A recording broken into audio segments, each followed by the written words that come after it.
This is the presentation for Nico D'Angelo versus Valdez, who had the tougher story.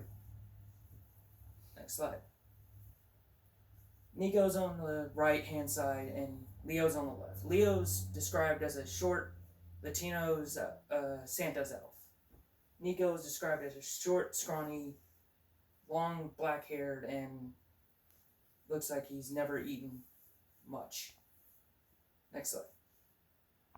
Leo Valdez's humor is based off his personality entirely. Who's goofy, constantly trying to act up like an idiot. One of his quotes is like, "I don't insult my ability to annoy. I try very hard to annoy people." And he also says this to try and hide some pain he had from from a long time ago. Next slide. Leo's power is the control fire, to have an expert ability to build stuff and repair things. He can also disable and see traps or any mechanized things. Well, not really see them, but sense that they're around and that they're active. He also, at the beginning of the book of the Heroes Olympus, the Lost Hero, he got a bronze dragon, I believe was like 30 feet long from head to tail, and he had to attach wings back to it. The dragon can fly, of course, and then he also could breathe fire. He named the thing Festus, meaning happy in Italian. Next slide. Neo's father is Festus, where he gets his power from, who is the Greek god of fire and blacksmith. His mom, Esperanza Valdez, is a human, and she was a mechanic, which is what caught Hephaestus' eye, plus her beauty. And soon he was born, and his mom always told him that your father will come see you one day. Leo's place in the story is within the first 3 lines of this prophecy. 7 half-blood shall answer the call, to storm or fire the world must fall, an oath to keep with a final breath, foe bear arm to the doors of death. Leo builds a giant ship called the Argo II, which the 7 half-bloods, who all travel on it, to go find and, for one thing, close the doors of death, which help keep monsters from regenerating quickly, but they were captured and held in place so that they can stop that happening. While Leo, to storm or fire, the world must fall. The world must fall is Gaia, who is the Greek deity of Earth and the Earth entirely. She's evil in this, and to storm or fire means Jason or Leo. Jason, who is a character within the same series as him, or Leo, who to storm or fire. And they both help try and keep her down, but Leo is the one who sacrificed himself, but he dies quickly, but teleported to a place called Ogygia, where a Titan is captured there, who early in the series, he's made a vow to come back and save her, which is the oath to keep with final breath. Next slide. Nico D'Angelo is the son of Hades. He is very powerful, and since he is the son of a great god, his quotes and how he speaks are based off his pain that he went through, which we'll go into later. He is always hidden behind, sitting in shadows, keeping away from people. His quotes, I am the son of Hades, he thought, I go where I wish, the darkness is my birthright. That is because he is the son of Hades, and he controls the shadows with the abilities he has. The other one is, of course, dreams and death being somewhat the same, and he follows that constantly. Next slide.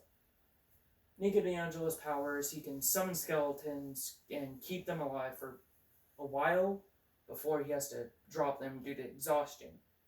He can also collapse tunnels, but that also drains a lot of his power and strength. He also has the ability to shadow travel, which is to travel between 2 different shadows in quick succession.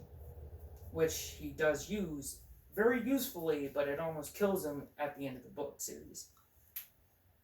Next up. Nico's family is Hades, his father, his mom, Maria, who was killed in the first book series, and is only shown it in the final book, The Last Olympian. And Bianca died in the first book you meet her, The Titan's Curse. And he runs away from camp when that happens. And also because he is the guy he first meets, he falls in love with, due to him being a homosexual. And he runs away from his feelings and all the pain that he just had to endure from losing his sister and then finding out that. Next slide. Nico doesn't really fit in the story. He shows up in the third book, The Mark of Athena, after they have to save him from two giants who are the main enemies of that series at the time. They hold him hostage, and they have to keep him there, which he's suffocating slowly inside a jar, but he is only able to live for that long, but it gets very malnourished due to it. Next slide.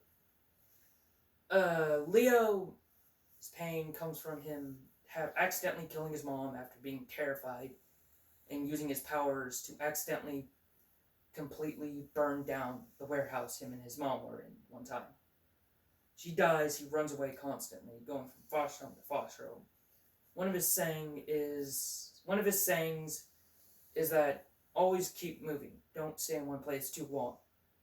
This is how I kept from the pain in the past, or close to that. This shows that he's trying to keep away, run away, stay as far away from the past as possible. And he uses humor, which is another quote. Humor is a good way to hide the pain, which he only mentions because he is goofy and they have to explain it in some way, shape, or form. Nico, on the other hand, he was stuck in the 1940s. Being into guys during that time wasn't really looked up as nowadays. He had to keep that a secret while then also being transported from the 1940s to 2010s after being stuck in a time loop for decades. He then has to fight his feelings for a guy that he just met and had promised to keep his sister from dying. Leo, like I said, he accidentally killed his mom, kept running, and on the ship of 7 demigods, he was the only one who was alone, who was the seventh wheel and an outsider constantly, due to the others dating their significant others at the time. And he was also told that he was an outsider and a seventh wheel from another god. I hope this can somehow persuade you to my side as well. Thank you.